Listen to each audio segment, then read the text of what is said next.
Welcome to this explainer. So, have you recently opened up a bill from your local vet and just felt a sudden sinking pit in your stomach? Well, you are definitely not alone. Today, we're peeling back the curtain on a massive, really quiet shift happening in the veterinary industry that has absolutely transformed the economics of pet care. We're going to look at exactly why your seemingly independent, super familiar vet clinic has suddenly become drastically more expensive. And, more importantly, exactly where your money is actually going. To really get this, let's ground it in a reality that so many of us know all too well.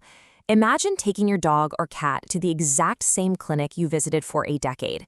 You walk in and you instantly recognize that familiar, slightly clinical but comforting smell of the waiting room. The receptionist greets your pet by name just like they always do. The front desk looks exactly the same, right down to the little jar of treats on the counter. The building hasn't changed one bit. You have this really deep, established trust with this place, built over years of late-night scares and routine checkups. But then the appointment ends, the bill arrives, and your jaw literally drops. Your total is suddenly 40% higher than it was last year for the exact same routine visit. Nothing about the care or the building has seemingly changed at all, and you have absolutely no idea why you're suddenly paying such an enormous premium for standard checkup. So the absolutely crucial question here is, why did your vet bill just go parabolic? How did the veterinary industry, which, let's remember, was historically this bastion of independent, family-run small businesses, somehow become the target of a $300 million consolidation scheme? Well, the answers lie in a sweeping global financial strategy that is playing out super quietly right in your very own neighborhood. Let's get into Section 1, the silent takeover and the corporatization of care. What the source material calls the corporatization of care is essentially a massive shift in ownership happening right under our noses, very often without a single sign changing on the front door of your clinic. On the surface, what you see is a carefully maintained veneer of legitimacy. It's that trusted heritage of local care that you've relied on for years. But behind that familiar, friendly branding is often a ruthlessly efficient cash extraction exercise, completely owned by a high-rise private equity firm headquartered thousands of miles away from your pet's actual exam room.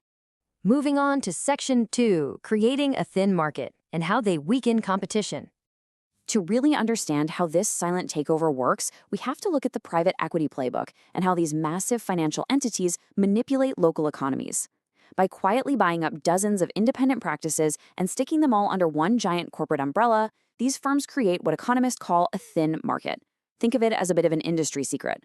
A thin market is basically a situation where competition becomes so incredibly weak that prices are super easy to control.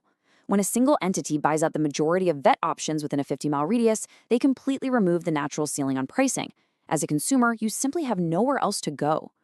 And this isn't just some abstract economic theory either.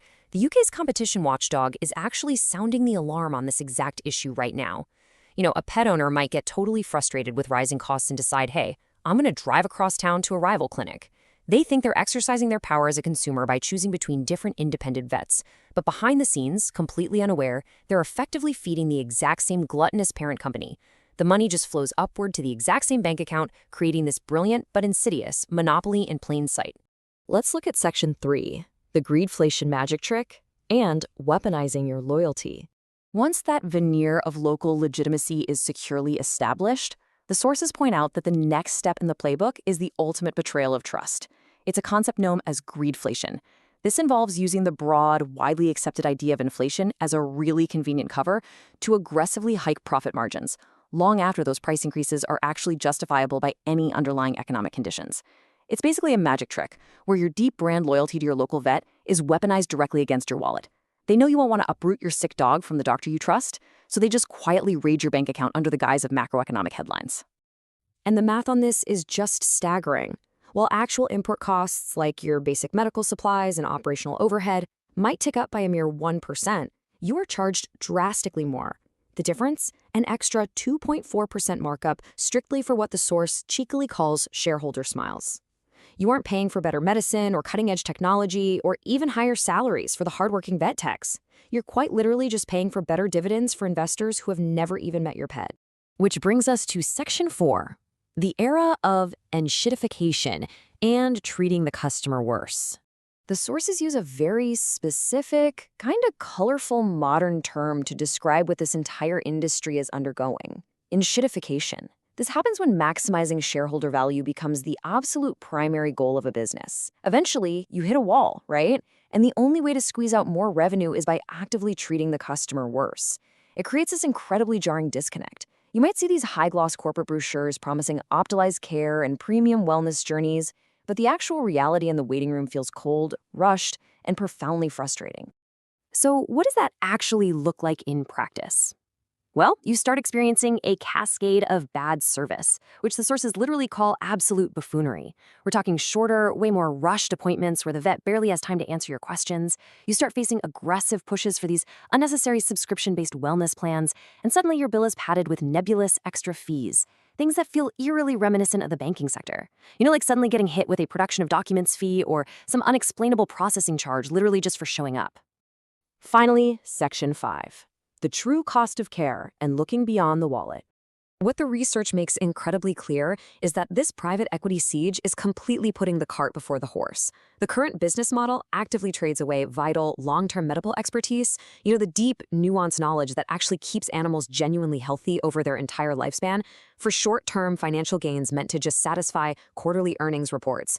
It completely, unapologetically prioritizes spreadsheet optimization over actual health outcomes.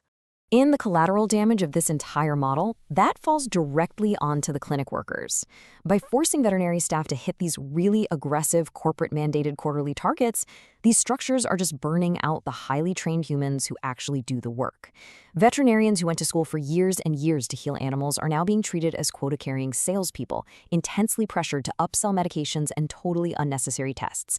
This completely degrades the vital human element and the careful medical oversight that keeps the entire industry functioning properly. So having looked at all this data and the private equity playbook, I want to leave you to consider this question. Is this silent corporatization just an inevitable evolution of a modern specialized economy? Or is it a dangerous overreach into the deeply personal realm of our pets' healthcare? I'll leave you with this final, really striking thought from the source material. If this trend continues totally unchecked, without any new thinking or regulatory pushback, we might soon find ourselves in a very strange world. A world where we own nothing and pay a permission fee, essentially a corporate toll, just for the basic privilege of keeping our pets healthy. I mean, if private equity can turn our deep love for our pets into a recurring subscription fee, what other deeply personal parts of our lives will they target next? Thanks so much for joining me for this explainer, and I'll catch you next time.